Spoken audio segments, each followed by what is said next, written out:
to Killer Chronicles.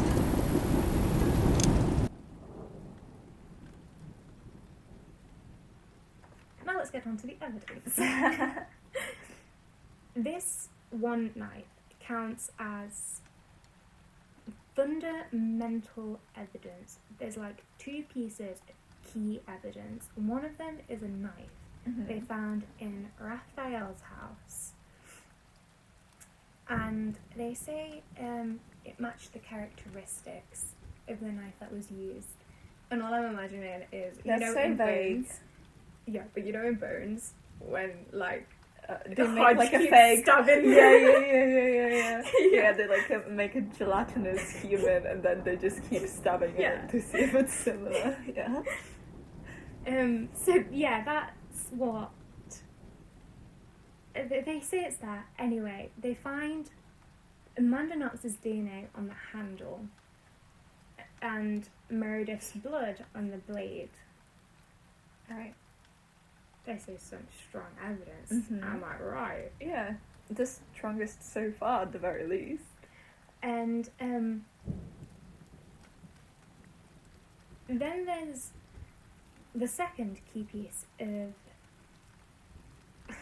Oh, by the way, once they found that gosh darn knife in the documentary, it's like Juliana is like, a search done by me. It's like, yeah, of course it was done by you.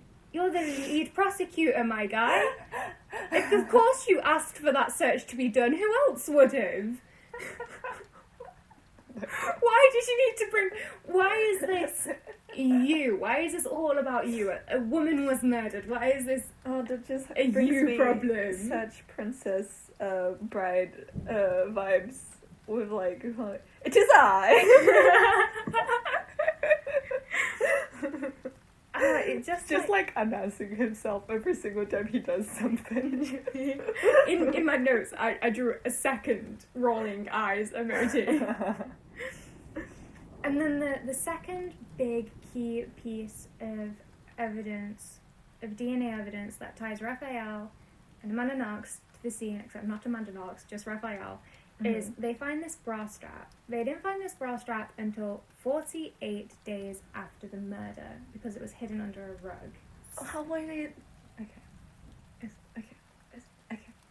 And on this bra clasp, because it was just the clasp, it was just because the bra had been cut off, so just this clasp was left. Okay. And they found Raphael's DNA on this clasp.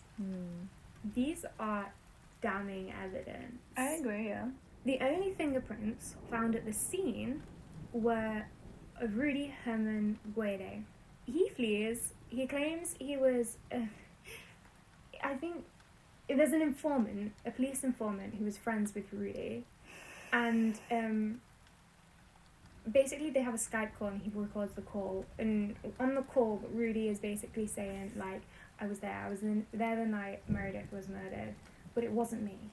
It wasn't me, and Amanda wasn't there. It was this guy. It was this guy who came through the window and left. And it's like, where did you go to the school of the worst liars? Oh my god. Did you read a book or something? Like, that's the worst defense I've ever heard. It was just a shady guy who left through the window. Of course. Or was he wearing all black? Probably. But he claims Amanda wasn't there on this call. On this call, he says Amanda wasn't there. But when on trial, it says it was Amanda. It was Amanda viewing through the window. Right. Which is clearly him just trying to, like, accuse someone else. He's sentenced to 30 years in jail. The Rudy guy. Rudy. Whose evidence was whose DNA was everywhere. Yes. Amanda and Raphael. Amanda, 26 years. And Raphael, 25 years. That's what they're sentenced to. Why is he... Look, I don't know, man. I can't tell you, bro. I can't be telling you. It's probably But- because she's American. Well, they say that it's her that did the killing blow. Oh, okay. Which doesn't make sense as to why she would get 26 and he would get 30. Rudy would get 30. Yeah. Well, I mean, Rudy... So, the story changes a million times. the prosecutor, he changes it so often, like this idea, which makes, at least he's changeable, I guess, but only in the like same boathouse as the rest of his claims. But by the time the trial hits, the story he's going with is that it's no longer Meredith who's involved in the sex game. It was Amanda who invited home Rudy and Raphael. Right. And she was they were going to have All the sex. boisterous, voluptuous sex. And they were going to do anything she asked that night. Meredith comes into the room, because Meredith is reserved and a good girl. Right. And she tells them she's not comfortable with this. Please leave. And Amanda gets annoyed. And she tells them to like, hold her down and like... Stubborny. Yes, I don't like know how the story is really supposed to go, because she's sexually assaulted by Rudy at some point during this story. So there is evidence that he was the one doing the sexual assault. Yes. And the way the prosecutor says is like, they would do anything for her that night. She'd seduced them. And they would even kill for her, is essentially this. And then she delivers the mortal killing blow.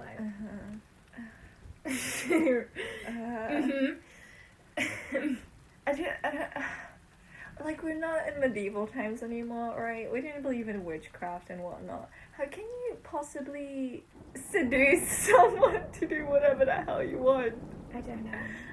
Unless they're, like, at least somewhat of the same mindset and opinion. I don't know. Well, at least it isn't like she seduced them and then they are free of all blame. I guess.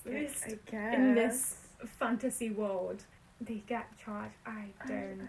So yeah, that's at the end of that trial. They are proved guilty. During this trial, both of the roommates, but I only really read through the prosecution of Romanelli, and she was like, all of the things she was saying was circumstantial, which I know that in court, sometimes a lot of the evidence given by people who aren't key witnesses is just circumstantial. It's just to like form a narrative around a person. Yeah.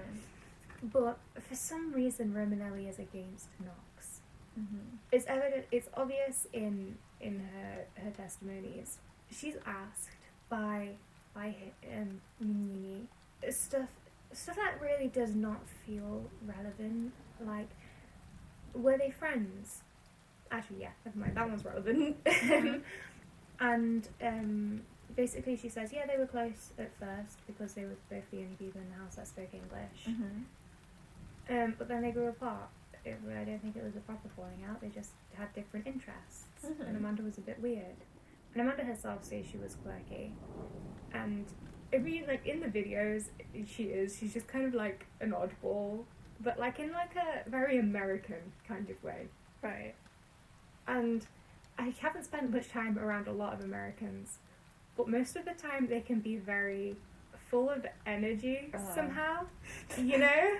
I can understand why you would want to spend more time in your room and wouldn't be like 110 out of 10 best friends. Yeah, and it's no shade on her. It's just like not my cup of tea at the very least. Yeah. And that's why we're friends. But they talk about this cleaning rota, and like she speaks with so much authority, and it's like, you weren't at the house often. You claim yourself you weren't at the house often. And I was reading through this one article. It wasn't really an article, it was just someone's like think piece. And they were so hung up on the washing machine. And this washing machine was filled with clothes. It was Meredith's clothes and someone else's. I think maybe a couple of pieces of Amanda's. It was in the washing machine and it had been cleaned. And this person in this article, they're trying so hard to spin a tale against Amanda that they forget that it's possible to just, even though you have maybe some strict cleaning rotas, you can still throw in a top with another person's washing. Like, if your washing doesn't completely fill up the washing machine, it's just a thing. And this person in this article is trying to say that they would never. It would never. It's like, you weren't there, and neither was the other roommates. So it's not like any of you can say with exact authority when Amanda herself says the cleaner rotas weren't that strict. It had only been established a couple of days before her murder. Never mind, like, this set in stone, ironclad, we wouldn't even throw in pieces of washing with each other. It's like, maybe you and Laura's was strict, but you didn't live there most of the time. Yeah. Also, talking about the washing machine, I was going to bring up a point. I mean, I'm not sure whether you're going to do some debunking of the evidence with, like, the knives and bar and whatever. Are you? Yes. Okay. Yeah, okay. I'm just going to say fast and tell me whether I got it right. Also, like, the whole, like, washing machine thingy and Raphael's DNA being on the bra. Like, if he touched any of Amanda's clothing and then, like, left like, a hair, whatever the hell it was, and then they put the washing together and the bra was there. It wasn't. The bra was found unwashed. It was just like, I think it was like towed under a rug. It was just as bloody as the rest of the evidence. Yeah, no, I mean, but like previously, it had to be washed at some point. Yeah, literally. Yeah. An interesting thing about this is that Amanda Knox's DNA wasn't found anywhere in the room, in Meredith Kercher's room. Mm. And Meredith's DNA wasn't really found anywhere else in the house except for some fingerprints on on Amanda's wardrobe door. The person in the article I was reading says, like, they spin this tale with no evidence. This entire they speak with so much authority and no evidence. Yeah, just see, like it is a theme with like literally this entire everyone. case. Yeah, everyone just thinks they know. Everyone thinks they know Something. Yeah, and that they are right and everyone else is wrong. And they like spin this tale of like, oh, maybe Amanda stole Meredith's rent money and Meredith found it in her wardrobe, and then this conversation spun out of control and it was Amanda who, like, okay, how does that even involve the sexual assault? Like, how does that come into it in any way, shape or form? Yeah. And then they go on. An interesting point they do make, though, is that this was staged as a robbery, but nothing, the window that was broken in was Romanelli's room, and nothing was taken from it. And the glass was on top of the clothes, and it, like, knocked over her computer, and it was on top of her computer as well. So if her room was messy and ransacked, it would have been after the window was broken, so the glass would be covered up by the mess. Yeah. But the only places I've seen people state with fact is in, like, news articles who I don't trust, and it's hard to have clear-cut facts with Romanelli because obviously her statements are translated, but also she doesn't speak with full authority all the time, so it's hard to discern what she truly means. But it sounds like glass was under clothes from her statement, but all of the news articles say that it wasn't. So I don't know if that's the media trying to add more to the story of this being, because Mr. Investigator Man, he thinks that this is a cover-up. I'll give you the quote as to why he thought it was like a break-in to cover up the murder. He could say it was a stage break-in, nothing had been taken, and no evidence someone had climbed the wall outside. But this place was like on the first floor. It was like, it's weird because half of it's on the first floor and then the other half is like it's like on a hill, so the other half is basically like on its own first floor, right, and then that part is on the second floor. And I couldn't really tell which window had been broken, right, but essentially all of it looked really, really, really easy to break into. Like, not gonna lie, all of it looked so easy to break into that you wouldn't even need marks on a wall to break in. But he says that there was no signs, and he is an investigator. I don't like him, but I think some of his word may have to be taken. I don't know. Yeah. horror was. Anyway, yeah, so that's a big thing that they state, is that it seemed like a stage break-in. And he says no evidence of anything was taken, but Meredith's phone was taken, and her money, and like her valuables except for the computer was taken. And this is a very weird part of this case. The computer being left alone. Yeah, the computer in all the rooms, all the computers weren't taken. And the only things that were taken were Meredith's stuff. It was like her phone and her money, and like the things in her purse basically. But they found her phone later. It had been ditched in like a garden really close. The money was still gone. And that is really weird. The person in this article who is trying to cram all the evidence into their own theory, they suggest that it's because if you've done a crime in your own home's the crime scene, and therefore you have nowhere to hide it. And that's why she like threw it in a hedge or whatever. Oh, so the claims there was still Amanda? Yeah.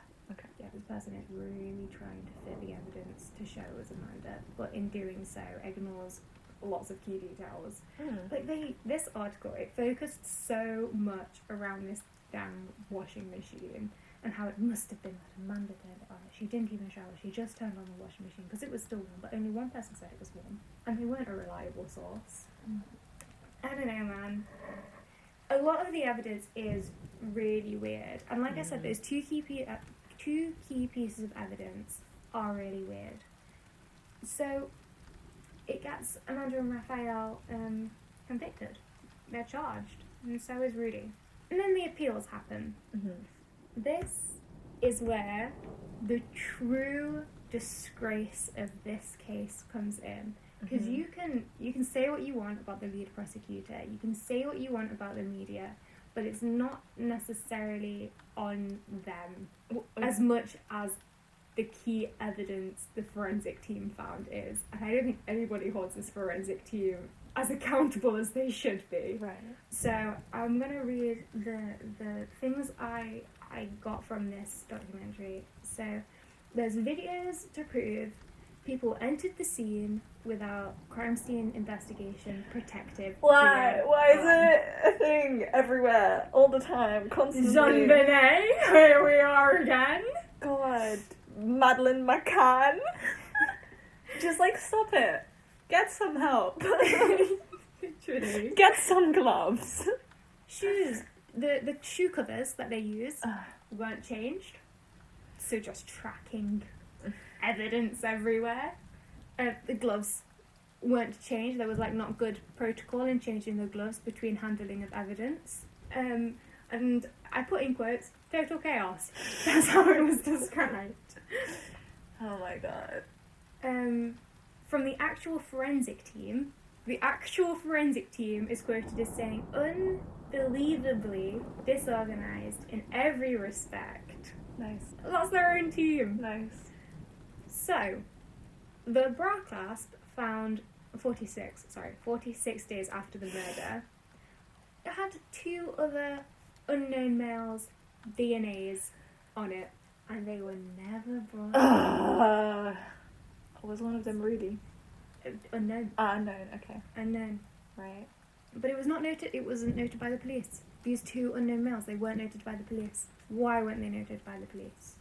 Why was it only Raphael who got brought up on that? That's the only place Raphael's DNA was. And the knife. This one's a doozy. Right. So, conclusively, Amanda Knox's DNA was on the handle of this knife. That was Raphael's knife. Raphael's knife in his kitchen. This makes sense. Yeah, it does. You use knives when you stay at places, it just happens. But, Meredith's blood being on the blade. The quote that I wrote down is, Meredith's blood almost certainly is contamination. No, they used the gloves they used for something else. Well, they examined all of the knives. So the knives that were in the house where Meredith lived. They used the same. No. It was investigated in the same room at the same time. And it was like truly a minimal amount that was just undeniably cross-contamination. Yeah. Get in the bin. The bin gales. Literally, all of this forensic team needs to be In the bin. sacked. In the bin. That's, God. oh, it's key evidence. You can't just... Did they not give them enough financing to get new gloves? Maybe. Certainly not enough training. Oh God. Oh God. It's at this time where it's brought up that, in the documentary, it's at this point, it's brought up that it's like the oldest courthouse. It's been the oldest courthouse since 1308. And in my notes, I wrote, ugh, shut up. Like, it doesn't matter how old it is, doesn't mean it's improved since then. Yeah. And, like, no judicial system is perfect. And in my opinion, no judicial system is even good. But it's like, without, mind reading, we can't exactly be tip-top, spick and span. True. But there's, like, this pride within the prosecutors and within this court where it just seems a bit like it was a blow to them personally that just put your self-worth somewhere else. Just put it somewhere else. Just branch out. Just don't put all of your meaning to life in one single thing. Thanks. After that appeal, which is, what is it? I think it was 3 years? Just like 2 or 3 years later. Why didn't I write this down? By the way, by the time that they had been charged as guilty, they had been in prison for 2 years. That's an insane amount. Like, they weren't allowed bail. That's an insane amount of time to be in prison for. And yeah, then the appeal court goes through, and they're acquitted. Raphael and Amanda Knox are now no longer guilty because of the evidence being so inconclusive. This is not where our tale ends. 6 years later, the acquittal is thrown out, and they are guilty again. What? Can you even do that? Usually no, because of double jeopardy. Right. But because of the particular way they did it, it was just an extension of the case, so they could. So garbage. Yeah. In the documentary, they say it's based on their actions and circumstantial evidence, but I was digging because the documentary has a narrative it wants to portray. So I was like, that can't be the only reason that this is guilty again. That's just not legal. So I found a different quote that was undervalued the fact that Amanda accused Lumumba and not taken into account that there was evidence Guardi didn't act alone. So that was like also the reason why. Who didn't act alone? Was it Rudy? Rudy, yeah, his second is Guardi. Okay. Yeah, they put on trial again, but 8 years later, in 2015, the final verdict is not guilty, except for Rudy. Yeah, But it still very much feels like justice was not served, as Rudy's sentence, after an appeal, got shortened to 16 years. And I had it written down somewhere, God. how much he actually served. Oh, it was even less than 16. Did he get out already? Jesus Christ, no. Partial prison release in 2017, which was about 10 years afterwards. And then in 2020, which, 13 years afterwards, he completed the rest of his term doing community service. Oh, community service. Justice served. Perfect. Alright, streets are clean now and leaves are no longer upon them. Therefore, the murder of a girl, same thing. No leaves on the street. Girl murdered. Honestly, perfect. Perfect. Yes, I believe in the justice. What kind of garbage nonsense is that? There is so much... obviously, everything points to him being a culprit in that. And then they tried to argue that Amanda, because none of her like fingerprints or DNA was found in that room, they tried to argue that she'd cleaned it up. You can't see DNA. You can't see which one's yours. If it was just like hers, she was only like, oh, yeah, yes, this is the line that goes above the short one. It's like, you can't, no. It's impossible. It's impossible to pick and choose whose DNA you remove from the room. It's so stupid. But, like, why were they so hung upon, like, convicting her, and then Rudy, who is most definitely, in my opinion, guilty, was just, like, so, all of his convictions were so blasé and just, like, haphazardly done. Because, well, I have theories. I have theories as to why it was like that. One of the theories is, I mean, it's not even a theory. It's just the two key points. It's because the media created this feeding frenzy that caused people to despise Amanda. Mm. They spun this narrative so, they wove a tale so tight that the average reader of news would be unable to pick through the evidence and realise Amanda is not guilty. Mm. I mean, like I said, I believe she's not guilty. Some of the evidence is really weird. The way she acted was really weird. But it's like, who's to say how you will react In that situation, yeah. Yeah, it's so circumstantial. It's like it's like when they try to collate the fact that some killers like true crime. It's like, yeah, hundreds of thousands of people also like true crime. They're not all killers. Yeah. So she liked true? No, she didn't, but it's the same kind of thing. Okay, yeah. So, that along with the absolutely rabid slut shaming that was happening. And Nick, I think I have more quotes from Nick Pisa in here.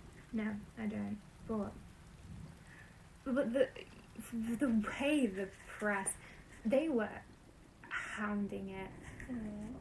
There's a video and you hear them say, make sure you shoot the body bag if it comes out. And then whilst they're recording the body bag, I don't know who's saying it, but they're like have courtesy, have some dignity.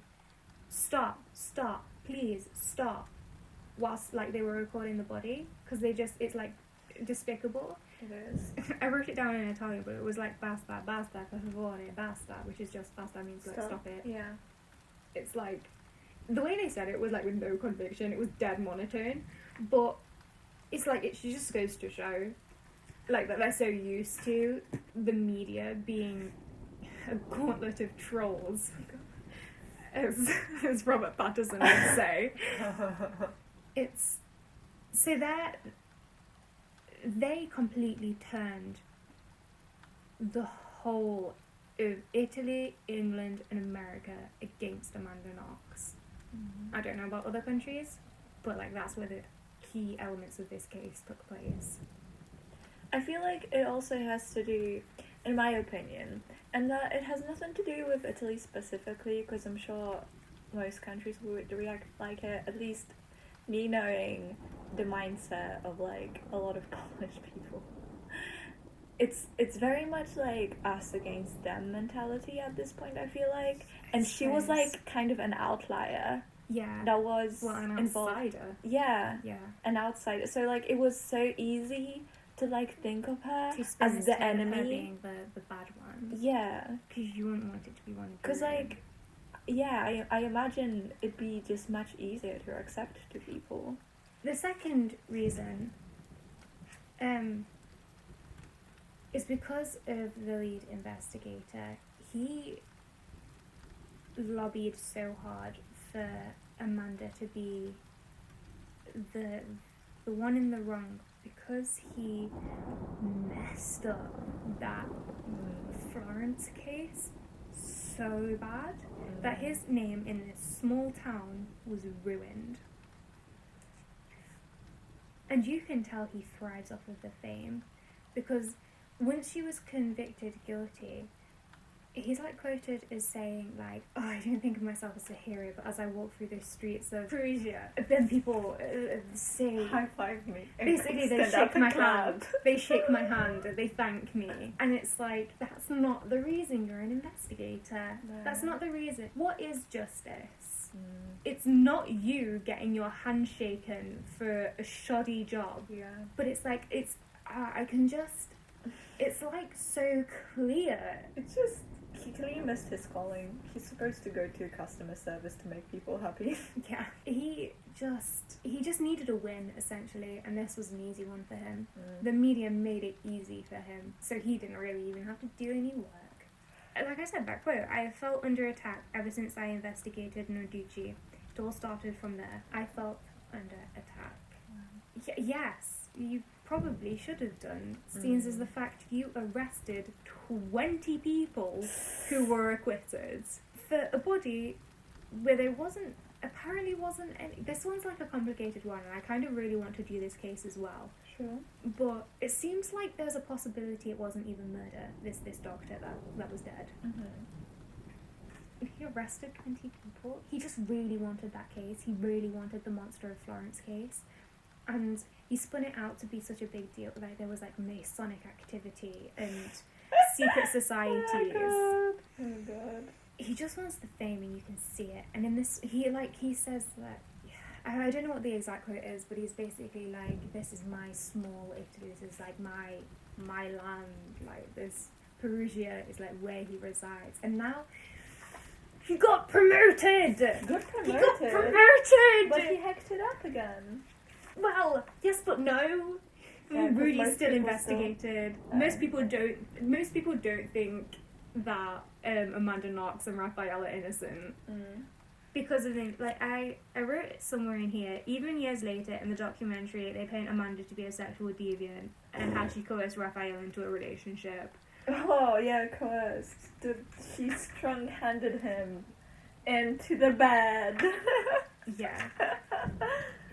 Oh god. And like years and years later, both of I remember sitting in my grandmother's living room watching the case on Italian TV and how they portrayed her. Yeah. And years later, when I told both my aunties that we were covering this case, they both immediately was like, "Oh, she was guilty."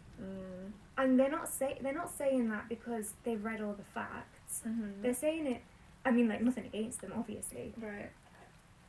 They're saying it because once the media lost that salacious femme fatale narrative, it was no longer interesting to them. They no longer covered the fact that her life was ruined. She spent so long in prison. That's difficult. You don't spend that long in prison and not be a changed woman. Yeah, no. Like, Raphael spent, I think it was 6 months in solitary confinement. Like, that's changes a person fundamentally. Yeah, sure. So I still feel like, I mean, obviously with Rudy being out now, there's no justice in this case for the victim or for the two alive victims. Why did they let him go? I don't understand. I don't understand. There's so much evidence. There's so much against him. Why? So much. I mean, like, his DNA was all over that room. It was all over that room. So stupid. And even now, when I was trying to piece this case together, all of the stories I found, every single article I read, even the documentary, everything had its own bias and left out its own and like, obviously there's information I left out. This is a podcast forum. I can't include everything. But it's always like they would leave out certain details to fit their narrative. I try to include everything, but like, it's hard to find everything when every source I'm reading leaves out things to portray a narrative of what they want, even if that narrative is that she's innocent. True. Because there are things that make her look so guilty, but it's all circumstantial. It's all stuff that shouldn't have gotten the case reinstated, even though it was. there's a video at the end of the documentary of the moment she found out she was not guilty anymore, and she like immediately calls Raphael, and she's like, we're free. And it made me tear up a bit. It was like, this is 8 years of her life. Are they friends now? Because you said ex-boyfriend. They live in 2 different countries. Yeah. Amanda won't go back to Italy. Yeah, I don't blame her. Oh my god. She did the second appeal because Italy had no ability to bring her back to Italy. Right. So she had the retrial in America. She was like, did it over. She entered a plea that was like 5 pages long, Mhm. and she didn't like go back to Italy. That's why she called Raphael over the phone. Raphael attended. Mhm. But I don't think they definitely weren't friends afterwards. Raphael says after the first 2 years in prison, he wanted to be able to send a letter to Amanda to tell her that he still had feelings for her and he still loved her and nothing changed. But Amanda had already, I mean, she was accused by him. Yeah. And she didn't, there's a recording of her and her mum on the phone, or maybe it was in person. Either way, it was a recording. And like Amanda recognizes that it was likely the same situation where he had been like essentially coerced into saying that Amanda might not have been at her house. Mhm. But like once that happens, I don't think your relationship can ever go the That's same. true. Especially in a. But I don't think either of them have grudges against each other. But I don't Good. think they're friends either. Good. Amanda's remarried now. Remarried. She never married once. Yeah. Married. She has kids and she fights for From really convicted. Yep. Yeah. Seems about right. Good. Yeah. Good in her. Yeah, and I just feel like that just shows innocence to me. I don't know. Maybe it's like, I mean, it's obviously circumstantial, but like to fight for other people just doesn't feel like something a murderer Would do. I mean, maybe it is. Maybe it'll throw off the scent, but Mm. if I was a murderer, which I I'm mean- not, I would just try to keep my head down. You're not, for sure. We swear. hmm Definitely not. So, yeah, that's the case of Amanda Knox. Heck. I hated it. Yeah, it was awful. It makes me so angry. Oh. No justice for anyone. And Meredith, along the way, is completely forgotten. By the way, her family, Meredith's family, Mm-hmm. still think that Amanda did it. But that's what, like, the media says. Mm. But the only, feel thing I've seen, it was a recording of someone, like, basically harassing Meredith's mum as she's, like, returning home. And they're, like, asking her if she thinks Amanda's innocent. And all she says is essentially, 8 years seems like a weirdly long time. That's essentially what she says for, like, and all of the trials and retrials and acquittals and reacquittals. Mm-hmm. It just seems, like, very weird. And that's all she's quoted as saying, which is clearly a very measured and reserved response. Mm. Also, I don't think I think her argument is very valid, since as everything in Italy takes forever. Literally everything. That country is so slow. So slow. Everything needs to be done so precisely with really random, unnecessary things. Mm. The whole thing is dumb. But it's not like America's any faster. Mm. America has a really slow trial process, but at least you can post bail. You know? I don't know much about Poland's, but I know the post offices are horrid. So are Italy's. Okay, so that concludes our the Amanda Knox part. So if you were just here for that, you can click away now.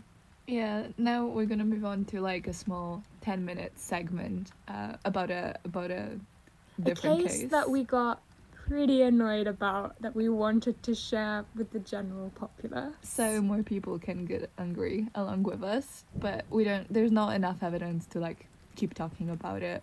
Yeah, not a full episode's worth. Yeah, but anyway, here you go.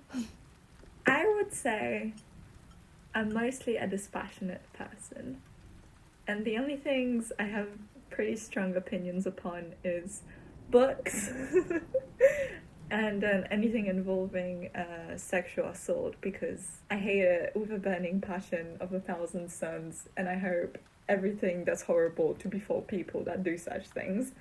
This case doesn't involve any of those, surprisingly, at least that I know of. So there's this thing on Netflix.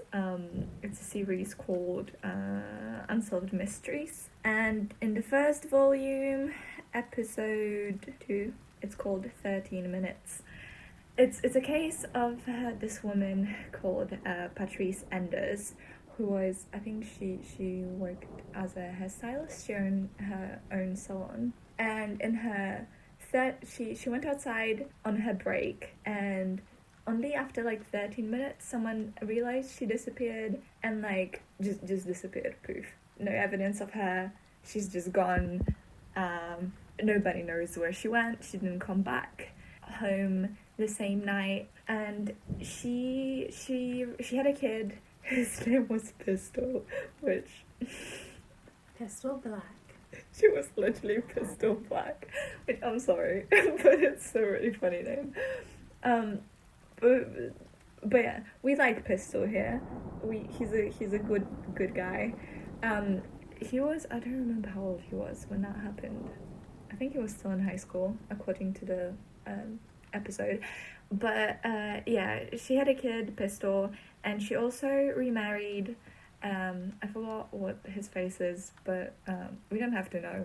Nobody cares. We'll just call him Rubbish Stepfather TM. He's absolutely horrid, and I'm gonna point out why. So, Patrice disappears, and police come to Pistol's school, and they tell him she disappeared, right? He never got on very well with his stepfather. Throughout this whole thing, everybody knew that his stepfather, Rubbish Stepfather TM, he was like, he was just not great to him. He wasn't a Rubbish Stepfather TM, you know, but he was like very jealous and like weirdly, like suffocatingly, I don't know, he was like weird. The way he treated Patrice was like really weird. It was like he just like didn't let her. Yeah, it was an obsessive. Yeah, obsessive is the right word. He just like try his best to exclude her from absolutely everyone, including friends, like female friends. So it wasn't even like, oh, she's gonna get seduced by a different guy. Bullshit, which is still bullshit. Controlling. Yeah, and that included her freaking son. He was like. He got upset how much she cared over her own son. Absolutely mind-blowing. Wild. Crazy. What is this? But her and her son had a lovely relationship. It was very cute. There was like this point when they stated how she as a hairstylist would like try out different hairstyles on Pistol, and he just let her. I don't know, it just felt so wholesome. Yeah, it sounded like such a cute relationship. Yeah, it just, I don't know, it's absolutely criminal to me to try to ruin that kind of a thing, because like not everybody gets to have a good. It speaks of the deeper insecurity of this guy. Yeah.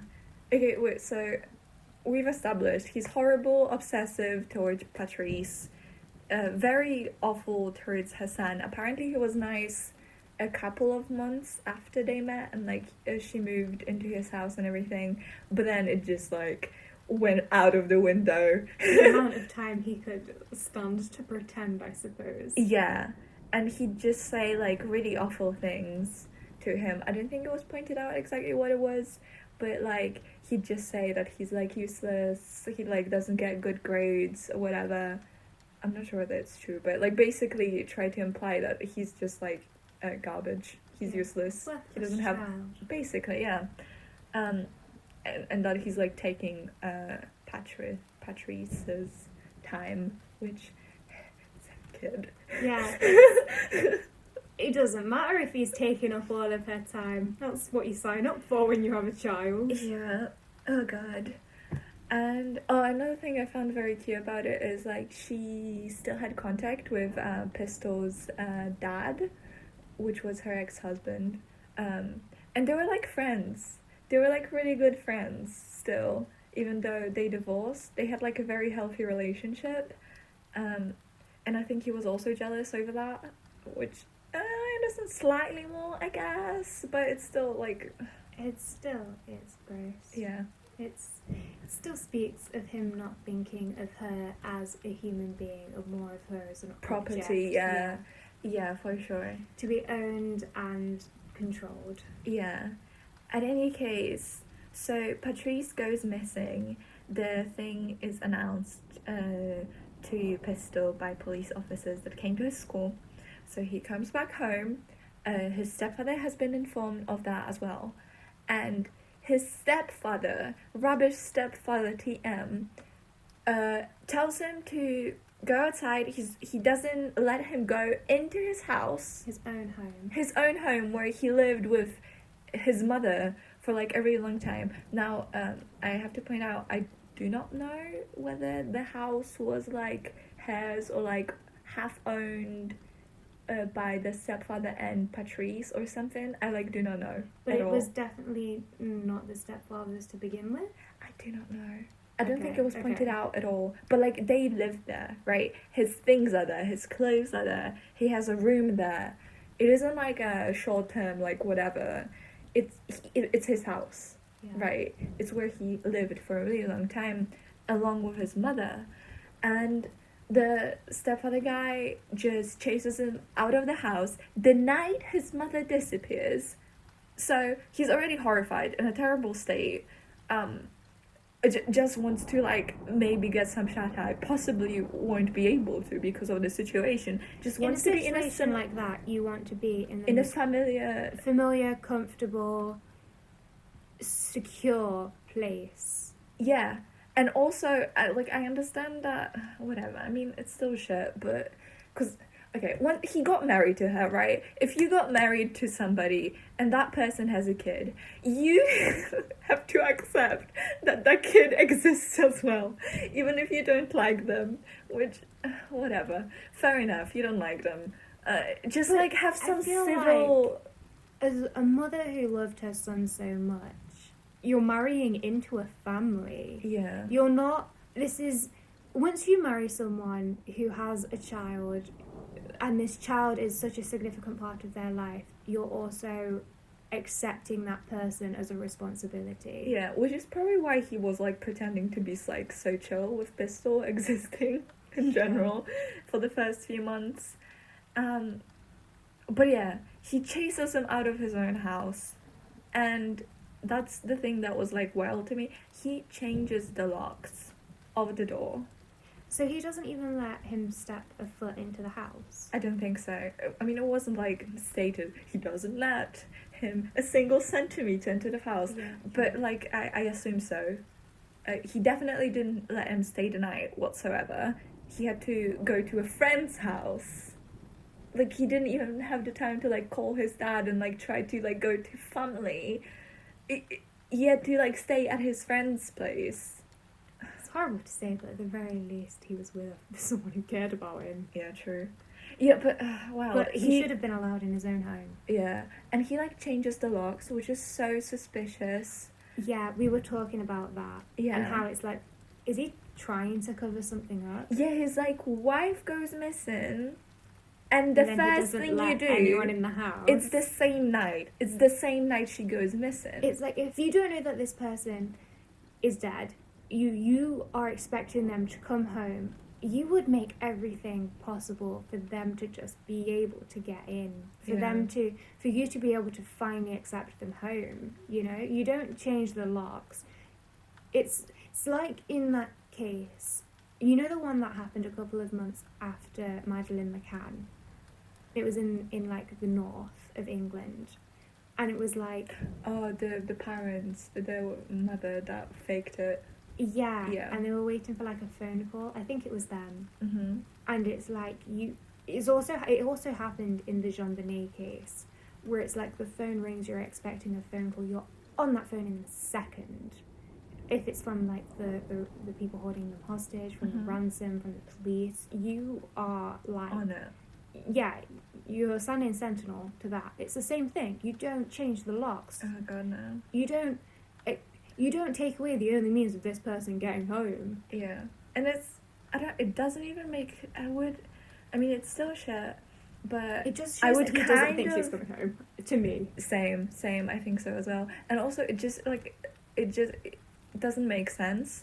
It's if she disappeared in her house, possibly kind of a bit, I would maybe understand, because like clearly someone like like a break-in. yeah Yeah. or something. But But like It wasn't. no, it was from her. I don't know. It's so weird. I made that point before when we were talking. It also kind of feels like he doesn't want people to go in yeah, or out, which I was thinking. I mean, listen. There is no evidence for that whatsoever. complete speculation. Very much speculation. Like, it's but highly like, likely that the police searched his home. yeah, but like honestly, she may have as well been inside and just he didn't want people to see it. Yeah, and you know, there are ways to hide people within a house. Yeah, because like, yeah, he just changed the locks immediately. It's just so weird. It's so weird. It's just not the first thing you're thinking of when someone you love Goes missing, not at all. And then later when he was like interviewed about why he did it, he was like, oh, it was like just in case. And then he was also, oh, I also didn't want like that brat to be like a nuisance in my house anymore or something. And like, his mother just disappeared. Even if you dislike him, common courtesy would be to at least put a roof over his head. yeah To let him, you know what? Not even that. To at least let him get his things, sleepwear, right? so he can stay the night somewhere. I don't know. That's why he's just rubbish. TM. So awful. Okay, and then fast forward a couple of years afterwards, her remains were found. I don't think, unless I forgot about it, I don't think there is much evidence of like what exactly happened to her, because it was a couple of years later and most of it was just like bone at this point. Oh, you didn't mention she wanted a divorce from him. Yeah. That's also, but it was like, he keeps denying it, the rubbish stepfather TM, he keeps denying the fact that she wanted a divorce from him, but both Pistol and a couple of her friends claim that because of how he treated Pistol, she wanted to get divorced. And it would track, honestly, because even like whilst watching that case for such a short period of time, you could see how much she cared about her son. Yeah. And if you're with somebody that treats her son so awfully, you just want to protect him. You just want him to be like in a happy environment. I feel like a lot of mothers definitely put their children before them. Yeah. And also, he wasn't just awful to him. He was also like weird and controlling and didn't let her like do things. No. Even if she didn't have a son, that's grounds for divorce. Yeah. But yeah, he keeps denying it. He keeps saying that they were like so in love, no Did she problems. file the papers or something? I don't think so. So where did the evidence of her trying to get a divorce come from? Was it like all of her friends said it? Yeah, basically. Okay. But it was like a couple of people that weren't like in the same circle as well. So it wasn't like, oh, she went to lunch, said one thing. And then, Yeah, like, it wasn't just an offhand statement. yeah, it just like tracked throughout multiple people, multiple statements. I Yeah. think. And now talk about the remains. Oh yeah, the remains. Oh, So this pisses me off. yeah, oh god. So her bones were found. I don't think there is much evidence on like what happened to her. It was found like, I think in the wilderness or something, somewhat nearby. I don't remember much about it, but it didn't bring much to the table, like any of the circumstances. Especially in America, there'll be a lot of animal interference. Yeah. So the bones were probably unable to find whatever the cause of death was. Yeah, so she was cremated, and that was so annoying. Her ashes were given to the rubbish stepfather, TM. It's so Not to her gross. son. He should be able to fight, to be able to put his mother to rest. If it was me, I'd be so pissed off. And I mean, he was heartbroken. You can see how heartbroken he is. Go to the Netflix, it's Unsolved Mysteries, Volume 1, Episode 2, 13 minutes. Go there, watch it. He was so heartbroken. Like, I'm not, like I said, I don't think I'm a very passionate person, but it genuinely pissed me off so much. The circumstances behind this case and how the stupid stepfather guy behaved. It was disgusting. It was so awful. It's his mother that he had such a tight bond with, and instead of giving the ashes, he didn't get to. I'm pretty sure it was said, but don't quote me. He didn't get to like keep any of her things from the house because he changed the lock. The stepfather guy changed the locks immediately and didn't give like any of her things. So the ashes would potentially be one of the very few things that he could have of hers, the most important thing he could have of hers. And they gave it to a guy that she met a couple of years prior. Who she was trying to get away from. She was. That's the most awful thing. She was trying to get away from him, and instead her ashes are with him there forever. Fuck everyone who came to this decision. If it's law, fuck the law. If it's anyone else, fuck them. Awful. Just god awful. Who thought of this? Pistol should be able to fight for his right to his mother's remains. Like, remains do have rights. I watched so many of Ask a Mortician's videos, and if there's one thing I've gotten from it, it's that remains have rights. Yeah, I don't know much about the legal aspect of it, but like it just feels so wrong. It feels so wrong. And this stepfather TM. The way he smirks when he says that he has her. Oh god, it's awful. It's just awful. It goes to show how much of a possession he thinks of her. Yeah, it's just know he never let Pistol like hold or see her ashes. Never once. It's genuinely heartbreaking, and I don't even want to like put myself like to imagine that situation, because I just would like I just don't it's so horrifying. And then he also, the stepfather, he made a comment of how when he first got her, he like slept with the ashes in the plastic bag. It wasn't like even like put in a nice thing or anything. He like slept with it, like held. Disrespectful. She wanted to get away from him, and he slept with her ashes. It's for years. Like it's the worst possible place for her remains to be. I don't know. It's so. And then after he got bored of hugging her obsessing over her ashes and keeping it close to him whilst in her life she wanted to get as far away from him as possible. He put her in a heckin' cardboard box and just kept her in his closet, just in a cardboard box, just like chilling somewhere at the bottom of his wardrobe. Horrific. That just shows how much of a possession I keep saying that, but all of his actions show how much he just thinks of her as a possession. Oh, I hate him. It shows no respect to put someone you love's ashes in a cardboard box unless you can't afford anything else, because ashes do come in a cardboard box. Yeah. In a plastic bag in a cardboard box. That's just what ashes you receive them in. Yeah, but it's such an important thing. It is. And urns are really expensive, but at the very least, like, you can have a respectful box for someone that isn't like a super expensive. Yeah, like I personally would believe that even if you bought like a £2 wooden and just tried box, your best to like make it